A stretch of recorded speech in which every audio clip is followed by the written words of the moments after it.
Mas antes, vamos... A Monique Danello hoje tá de óculos. O negócio de professorinha é pra você hoje, ô Monique Danello. Fala aí, ô Monique, vamos falar a verdade pro povo? Quando as pessoas abrem aqui o YouTube, tem uma thumbzinha, né? Uma fotoca que fica ali, uma artezinha, que diz ali treino da seleção. Porque era previsão, o treino da seleção durante o Convocados. E aí os caras mudaram a programação, ô Monique Danello? Bom dia. Bom dia, Thay. Bom dia para vocês, para todo mundo que tá ligado com a gente. Pois é, eu tava prestes a entrar na live do André Henning quando recebi a mensagem aqui avisando que o treino mudou de 9h30 da manhã no horário local para as 10 horas da manhã. Inclusive, eu tava de olho ali fora vendo o comboio da polícia chegando. A seleção brasileira tá chegando aqui nesse momento, então o treino que estava previsto para começar às 9h30 mudou. Jogadores só virão a campo às 10 horas da manhã e aí com isso é bem na transição ali do convocado para o de placa, então o treino em si mesmo a gente vai acompanhar dentro do de placa. Não era fake news, viu, gente? A gente não prometeu para não entregar, a gente ia entregar, só que teve a mudança na programação, então eles vão chegar aqui agora, ainda vão pro vídeo, né? Aquele momento ali de conversa com o Ancelotti antes do treino, e aí depois, às 10 horas da manhã, eles vêm a campo, sempre chegam uns 5 minutinhos antes pro nosso tradicional bom dia, né? Que a cada dia que passa tá ficando mais atrativo, porque os assuntos vão mudando, a gente tem que procurar pauta, né? E o Neymar ajuda muito a gente nesse sentido, porque cada dia ele puxa um assunto. Ontem foi o cabelo do Douglas Santos, hoje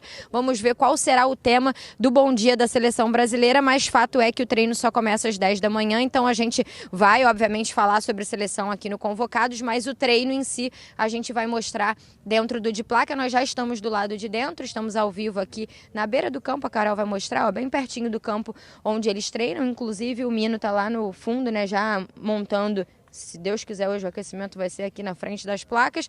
E aí, a partir de 10 horas, a gente mostra o treino ao vivo dentro do de placa. Boa, Monique. Obrigada, viu, pelas informações. Claro, se os caras começarem a passar aí, a gente já vai direto ouvir, acompanhar tudo ao vivo. A Monique tá lá para acompanhar esse treino da Seleção Brasileira. Lembrando, sempre lá 1 hora a menos em relação a gente. Então, aqui 9h50, lá 8h50. Então, o treino começando lá às 10, pra gente aqui começa às 11 horas da manhã. Por isso que a Monique disse que é bem na transição, é para o treino começar bem na transição do Convocados para o nosso de plaquinha. Ontem, a seleção também treinou, e aí, um pouco depois do treino, assim, umas horinhas depois do treino, o Ryan foi o escolhido para dar a entrevista coletiva do lado da seleção brasileira. E uma boa entrevista, assim, né? O Ryan... Tudo no Ryan você vê que é de um moleque, assim, a carinha de um moleque, quando ele abre um sorriso, é um sorriso de moleque. Quando ele fala, é uma fala de menino ainda, né, de jovem, 19 anos. E ele foi questionado sobre por que ele acha que ele foi o escolhido. Quando o Rafinha tem lá a lesão, por que o Ancelotti olha para ele para entrar? Por que no segundo jogo, para entrar como titular, ele é o escolhido pelo Ancelotti? E ele trouxe o que ele pensa, imagina, que fez ele ser o escolhido. Acho que como todo mundo viu no jogo, acho que é a minha parte defensiva, que eu desde o ano passado venho evoluindo nessa parte. Como eu falei aqui agora, ele pede para a gente marcar primeiro para depois jogar, e acho que essa parte é muito importante para a gente, que como a gente está lá na frente, mais perto do gol, e como saiu o primeiro gol ali do Vini, ali, que eu consegui dar o bote no zagueiro da Escócia e saiu o primeiro gol. Acho que é isso, continuar trabalhando durante a semana, que quando o Japão vai dar certo também. O André, porque ele foi questionado, sei lá, umas 3 vezes, eu acho, né? Mais ou menos nessa linha, assim, nesse mesmo assunto.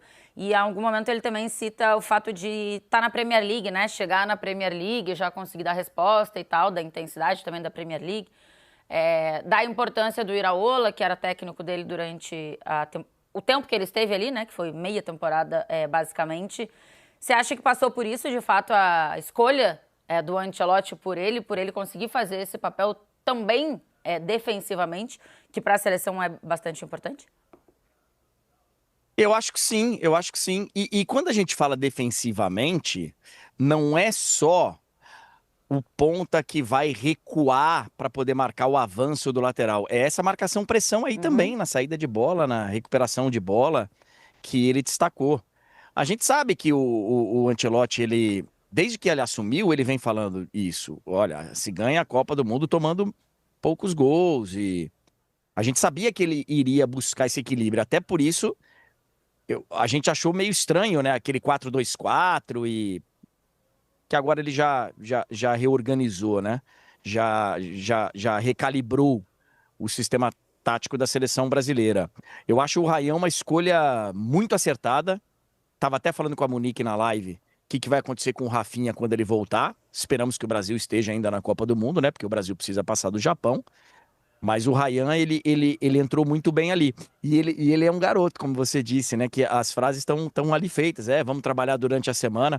No caso aí, tem que trabalhar durante o final de semana para poder jogar na segunda, né? Não é o tradicional trabalhar durante a semana para jogar no... Porque o nosso jogo é na segunda-feira, Ryan. Ele é um garoto, parece ser muito do bem, né? Total. Vários trechos da entrevista são legais, assim, né? De acompanhar. Parece o menino do bairro, né? O menino que tava jogando ali, que você acompanha, ele chegou ali na seleção e tal. É a sensação que dá, assim, de ver, e inclusive da felicidade do Ryan. Ô, Beckler, o quanto... Porque, no fim, o André citou até o Rafinha aí. O Rafinha também fazia um pouco esse papel, né? Faz esse papel. Inclusive no Barcelona, é um cara que faz muito isso. E acho que ajuda o Barcelona a fazer isso em vários momentos. Ou a melhorar essa pressão em vários momentos. Uhum. E na seleção também tinha esse papel. Nesse sentido, será que o Ryan é o cara que mais se aproxima do Rafinha? Nessa parte de fazer essa pressão lá na frente, mais do que voltar para marcar, mas conseguir ajudar no perde pressiona, ser um cara que faz... Isso quase mais automaticamente, né? Em algum momento na entrevista foi questionado a ele também. Você inicialmente vai para fechar a linha de passe quando o goleiro teoricamente vai dar o passe aqui para a esquerda. E quando você vê que o goleiro faz um outro movimento, você consegue ir para cima para roubar. Eu acho que é quase automatizado isso nos treinamentos, né? Então ele é o cara que mais se aproxima do Rafinha nesse sentido? Quem eu acho que melhor faz isso é o Matheus Cunha. Matheus Cunha, eu acho que tem bastante instinto mesmo de recuperar rápido a bola. O segundo gol, inclusive, é um carrinho-zaço do Matheus Cunha, né? O primeiro é uma roubada do Ryan, que aí eu acho que tem o mérito do Brasil tá bem posicionado e ele de fazer esse movimento mesmo de, opa, aqui vão errar. E agredir para roubar a bola. E o segundo é depois de uma jogada que o Ryan não consegue concluir, que o Matheus Cunha, né, se esforça muito para dar um carrinho ali, recuperar a bola. Ela acaba caindo no pé do Bruno e faz o cruzamento. Tem uma coisa que é o Ryan ter 19 anos faz com que ele ainda seja um jogador em formação, né? Muita gente que trabalha com futebol e tal, a formação de um jogador acaba lá pelos 20 e 21 anos. Antes disso, tem Mundial Sub-20. Tem Mundial ainda para jogador que não saiu do ovo. Messi, Cristiano, por exemplo. Oi, Vitor. O mecanismo de solidariedade vai até 21 anos, não é à toa, né? É isso daí, clube formador, né? Por clube formador, Messi e Cristiano custaram sair da casca. Você pega aí os números de não sei o que até os 20 anos. Um tanto de jogador passam Messi e Cristiano. E até eles já estavam, assim, clubes importantes, trabalhando, mas tem jogador que desabrocha um pouco antes e tem jogador que demora, ou que tem um caminho natural de estar melhorando. E acho que o Ryan tem um tanto de coisa que talvez nem ele ainda saiba que ele vai se desenvolver. Que ele era um jogador explosivo no Vasco, muito rápido, muito forte, mas vai melhorar na marcação, melhora posicionamento, daqui a pouco sentido de passe também e tal, então... É um jogador, é um garoto mesmo, e é um garoto em formação ainda. Tem muita coisa que ele ainda vai melhorar no jogo dele, e parece mesmo que os últimos técnicos, Fernando Diniz, Iraola e agora Ancelotti, estão trabalhando também a parte dele sem bola, que é muito bom. Bota o mapinha de calor, ou produça, se puder, aí do Ryan, só pra gente mostrar bonitinho o que ele fez. Isso é só na Copa do Mundo, tá? 2 jogos, um como titular. Ele entra, né, no jogo substituindo o Rafinha, na segunda partida. E no jogo seguinte contra a Escócia é titular o jogo inteiro, 66 minutos por jogo, o que dá de média. Total de minutos 132. E aí dá pra ver o VS, ele de fato participando muito ali ofensivamente, né? Mas alguma coisa fechando um pouquinho mais pra dentro defensivamente com a seleção brasileira. E aí, quando você lembra também, não sei se você vai lembrar o VS especificamente, eu lembrei, fui lembrada também pelas redes sociais, naturalmente, daquela bronca que o Diniz dá nele num dos jogos. Lembra que, inclusive, viralizou, que sempre vira uma questão, né? Numa dessas paradas para hidratação que estava acontecendo e tal. E o Diniz dá uma bronca nele. No fim, era um pouco isso que o Diniz estava falando, né? E acho que ele foi entendendo e, naturalmente, evoluindo, porque ainda está nesse processo. Acho que a bronca faz parte desse processo para todos nós, inclusive que já temos uma bagagem aí, imagina para quem está começando. Acho que faz parte, às vezes o Diniz tem algumas questionamentos na forma, mas nunca do conteúdo, né? O conteúdo sempre é muito, muito importante para quem está recebendo, dito pelos próprios jogadores. A forma, às vezes, tem alguns problemas, e ontem, mais uma vez, o Rayan foi perguntado da importância do Diniz, né? Uma pergunta assim que, inclusive, já é recorrente. Não sei nem se vale tanto a gente investir uma pergunta nesse assunto, porque sempre a resposta é a mesma, e nós já sabemos a resposta, mas enfim. Mas o Rayan reconhecendo da importância do Diniz, e tem um pouco disso, tem uma parte central disso, porque no jogo, em vários momentos, o Rayan foi auxiliar do Danilo ali, um auxiliar de lateral direito, e fez isso sem nenhum tipo de milindre ou nenhum tipo de questão, né? Vamos E tem ouvir saúde o que para falou, isso, né, então, o cara? Rayan, nessa resposta aí que o VS disse, em relação à importância do Diniz para a carreira dele. Fala, Rayan. Com certeza, como eu sempre falo, o Diniz para mim sempre vai ser um pai, um cara que me ajudou bastante. Ainda mais como todo mundo viu no último jogo, na minha parte defensiva, ele foi um cara também que me ajudou bastante nessa parte. Esse cara que, se deixar, me liga quase todo dia. É um cara que me ajudou bastante, vai ser um cara que eu vou levar para sempre no meu coração, um cara que sempre me ajudou.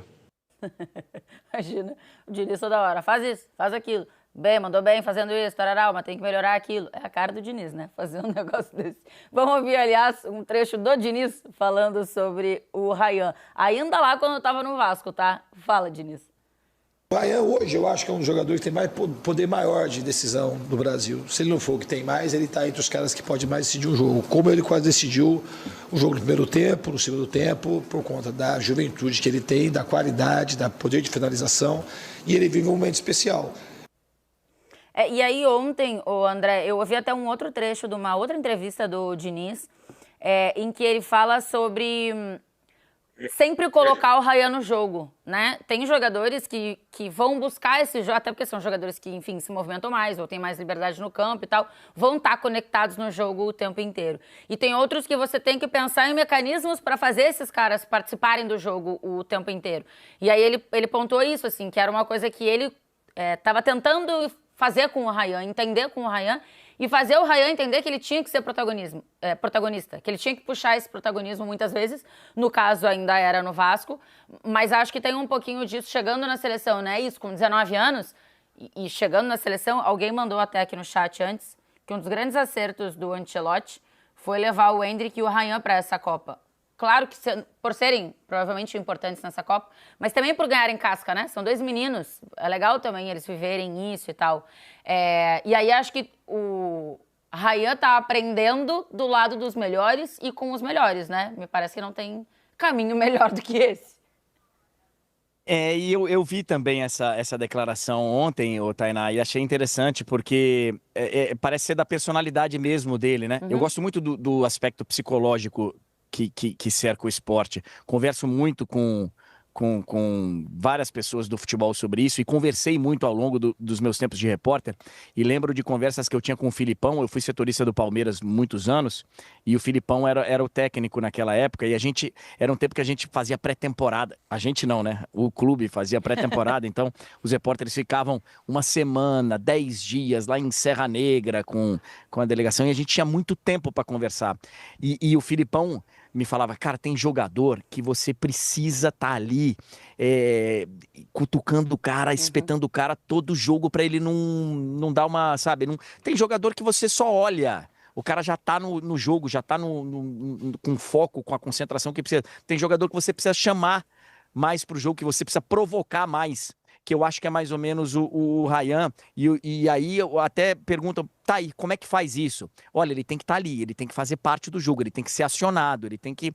E eu acho que, talvez até sem querer, Tainá, o Ancelotti tenha conseguido fazer isso com o Rayan, chamando ele para a Copa do Mundo no momento que ele substitui o Rafinha lá naquele jogo, que já está decidido, né? Um jogo que já está 2-0 para o Brasil contra o Haiti, e para muita gente a entrada ali natural seria do Luiz Henrique, seria até do Endrick, enfim.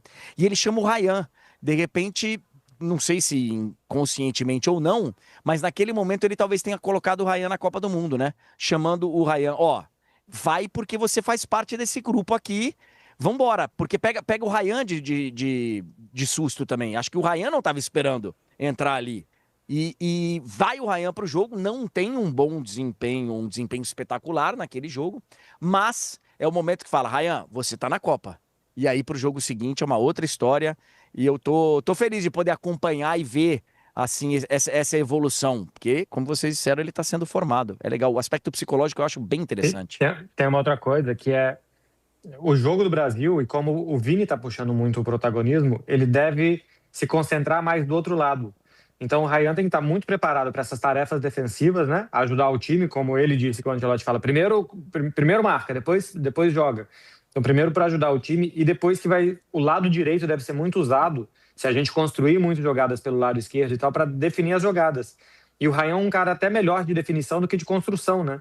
Então se o Brasil toca a bola pela esquerda, tá ali com o Paquetá, com o Vini, com o Matheus Cunha, e eles acham um espaço para lançar a bola para o Ryan do outro lado, ele é um bom definidor, melhor que o Luiz Henrique. Luiz Henrique tem 39 gols na carreira. Muito pouco. Luiz Henrique fez 5 gols nessa última temporada pelo Zenit. Então o Luiz Henrique tem outras qualidades, mas o Ryan é melhor definidor de jogadas. Então até por isso, assim, casa bem a forma com que o Brasil encontrou de jogar e ter do lado direito um cumpridor defensivo e um definidor de jogada. Quero até, sobre isso que você está falando, Beckler, chamar outro trecho da entrevista do Ryan. Primeiro eu vou rodar o trecho, depois eu vou trazer aqui o chat que eu vi que eu achei interessante, tá? Fala aí, Ryan, sobre jogar por dentro e tal, como é que é a função que você tem que fazer na seleção brasileira. O que o Carleto te pede, ô Ryan? A gente sabe do que o Vini pode propor para o nosso time. Quando a bola está com o Vini, a gente, do outro lado, procura chegar mais perto da área, porque a gente sabe que o contra-um do Vini é muito forte. Mas eu acho que é a mesma coisa que quando a bola está do meu lado também. Eu tenho um contra-um muito forte também, que eu posso jogar por meio ou por fundo, que posso jogar ali para a área, que vai sobrar ali para o Matheus Cunha e para o Vini. Mas é a mesma coisa, do lado dele ou do meu vai ser a mesma coisa que o Ancelotti pede. Vou trazer um chat aqui, uma participação de vocês no chatinho.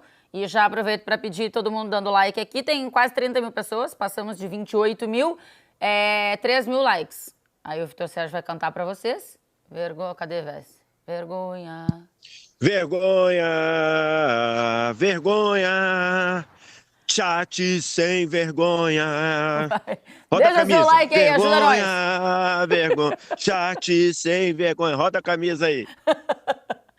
Deixa o seu like aí, tá? Quase 30 mil pessoas, não é possível a gente ficar aqui nos 3 mil likes. E aí, Vess, eu vou trazer a participação da Meire Casemiro. Torço muito pelo Ryan. Aí pega essa segunda parte. Ele parece muito o Adriano no comecinho. Esse moleque tem muito a evoluir na carreira. Espero que não se deslumbre. Você consegue fazer algum paralelo, Vess? Assim, só sendo justo, né? Os problemas do Adriano, eu acho que estão bem descolados do deslumbramento, tá? Acho que os problemas do Adriano são bem mais graves no nascedouro, problemas de razão familiar, de perda de pai. Então, eu acho meio injusto a gente atribuir o Adriano a ter se deslumbrado. Acho que, se você entender bem, e eu não vou ficar aqui falando da vida pessoal do Adriano, porque eu não falo da vida pessoal de ninguém, mas se você entender bem muitas das razões, das dificuldades, das angústias do Adriano, você vai entender talvez que ele tenha feito até muito, tá? Então, só para pontuar, acho. Oi. E, inclusive, indicar a biografia do Adriano, que é ótima. Tô louca pra ler. Escrito por um colega nosso, do Ulisses Neto, que é muito bom jornalista também. Exatamente. E a biografia do Adriano, para quem quiser entender esse ótimo personagem, também é uma dica de leitura aqui no sábado. Além da questão da perda do pai, tem uma questão do local onde ele viveu e escolheu viver, né? Então, o Adriano, ele basicamente ele era a materialização daquele fã que eu só quero ser feliz, andar tranquilamente na favela onde eu nasci e tá ok, tá? Então, acho que a gente até entende que o Adriano talvez tenha feito muito mais do que seria normal aqui, pensando de aspectos humanos, né? Agora, o Adriano, esportivamente, acho que lembra muito o Ryan, acho que lembra muito o Adriano, né? Perna esquerda, atacante alto, que a gente tem uma tendência, se não tomar cuidado, a achar forte, a tendência a achar meio desengonçadão, mas que acho que tem muita capacidade. E eu estava conversando com uma pessoa próxima ao Ryan e eu queria entender, cara, como é que é a questão com o Bournemouth e tudo? E aí o que me disseram, cara, o Ryan é tranquilaço com isso, o Ryan não vai querer forçar nada, o Ryan não vai querer criar um clima ruim, ele tá tranquilo, ele entende que talvez o Bournemouth seja um lugar para ele aprender e se desenvolver dentro do que a gente estava falando lá. É lógico que se o Ryan começar agora aqui a meter gol todo jogo, decidir tudo lá e alguém chegar com, sei lá, 150 milhões de euros ou 150 milhões de libras, o Bournemouth vai vender. O Iraola podia querer levá-lo, não? Então, pode ser, tá? Acho que tá vazia o lado direito lá do Liverpool, né? Acho que ficou vazio, então. Mas o ponto o passo seguinte do Ryan não necessariamente vai ser sair do Bournemouth, porque o clube não precisa vender, e 2, o Ryan não vai forçar uma situação para vender. Isso com o cenário de agora. Pode ser que ele decida a Copa do Mundo e aí transforme outra coisa, até o próprio clube e tudo, mas o pensamento é um garoto centrado, um garoto com uma base familiar muito sólida, muito sólida. Então, assim, acho que as semelhanças com o Adriano param ali na questão esportiva, perna esquerda, forte, um cara alto, um cara que foi lançado muito cedo e que assumiu responsabilidade. Acho que lembra um pouquinho, só não acho que os problemas do Adriano tenham sido deslumbre. Acho que eram muito mais sérios, graves, e por que não tristes, né? Sim, sim. A galera abriu enquete aqui para participação. Quer dizer, deixa eu só fazer um ponto antes, só em relação ao Bournemouth, que o Vaz estava falando, que eu achei interessante também. Ontem o Raio falou na entrevista que uma assessora do Bournemouth esteja lá para acompanhar ele nesse jogo contra a Escócia, né? Sim. E isso mesmo, o que ele falou ali foi meio que acompanhar. Eu achei curioso, achei maneiro, mas achei curioso, porque eu não tenho este conhecimento de tinha mais gente também.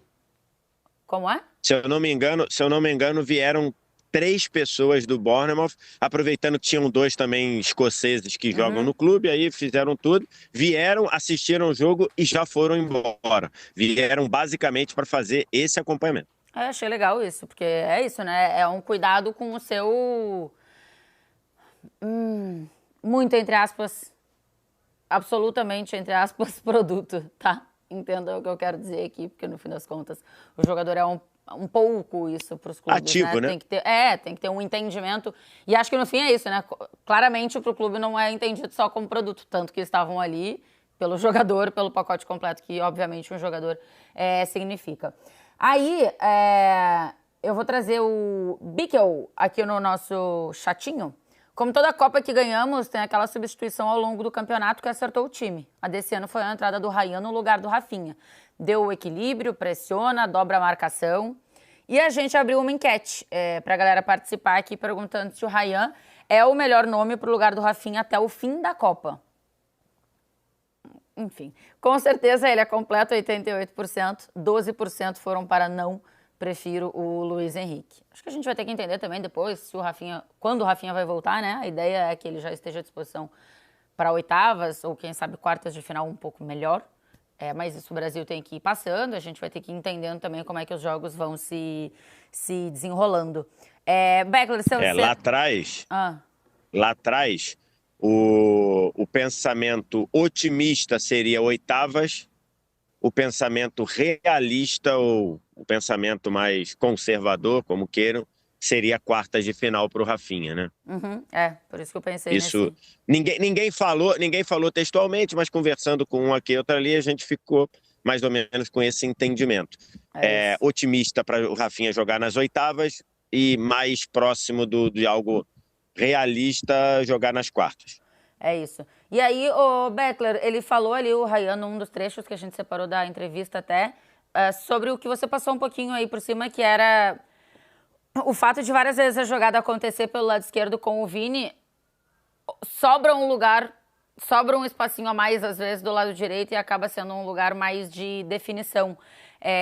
E aí o Ryan, acho que conseguindo ir um pouquinho mais para dentro também pode ser interessante, né? Pode ser um ganho que tem a seleção brasileira. Porque pode dobrar centroavante, né? Você constrói pela esquerda e na hora de definir as jogadas, você tem o Matheus Cunha e o Ryan. Você não fica a área ocupada só pelo Matheus Cunha e talvez ali uma entrada do Paquetá, de segunda linha e tal, mas você tem 2 caras ocupando a área, porque no Vasco até, o que eu vi do Ryan foi até mais de 9 do que de lado de campo, né? Assim, o final dele, eu pessoalmente, só porque eu cheguei no Brasil já no final de 2025, mas ele fez já uma parte final com o Verratti no banco e ele muito mais atacando como centroavante, com o Nuno de um lado e o Andrés Gomes do outro. E ele ocupando aquela faixa ali muito explosiva. Então, se você tem o Matheus Cunha para ocupar os zagueiros e o Ryan, que é mais movimentador, por mais que o Matheus Cunha também se movimente muito, para de um lado e de outro conseguir aproveitar os espaços dali, também é uma muito boa. Eu não sei se ele vai ser fixo, porque eu acho que dependendo do adversário, o Ancelotti pode querer alguma outra coisa e tal, mas eu acho que ele se adaptou muito bem ao que a gente esperava do Luiz Henrique, que era um jogador de dar continuidade. Eu fui ver aqui contra a Escócia, ele só perdeu 4 bolas. Das 40 e tantas que ele tocou, acho que 46 vezes ele participou do jogo, só 4. O que é muito bom, porque é um atacante de continuidade. O outro lado do campo é o lado de arriscar. É o lado que vai para 1 contra 1, você vai tentar um passe mais difícil. O lado do Ryan, você tem que dar continuidade nas jogadas e terminar as jogadas. E aí uma ele conseguiu roubar a bola ali e tal, e na outra que ele não consegue terminar a jogada, acaba saindo no segundo gol, porque ele perde a bola e sobra depois no pé do Bruno. Então ele cumpriu muito bem o que a gente esperava até mais do Luiz Henrique.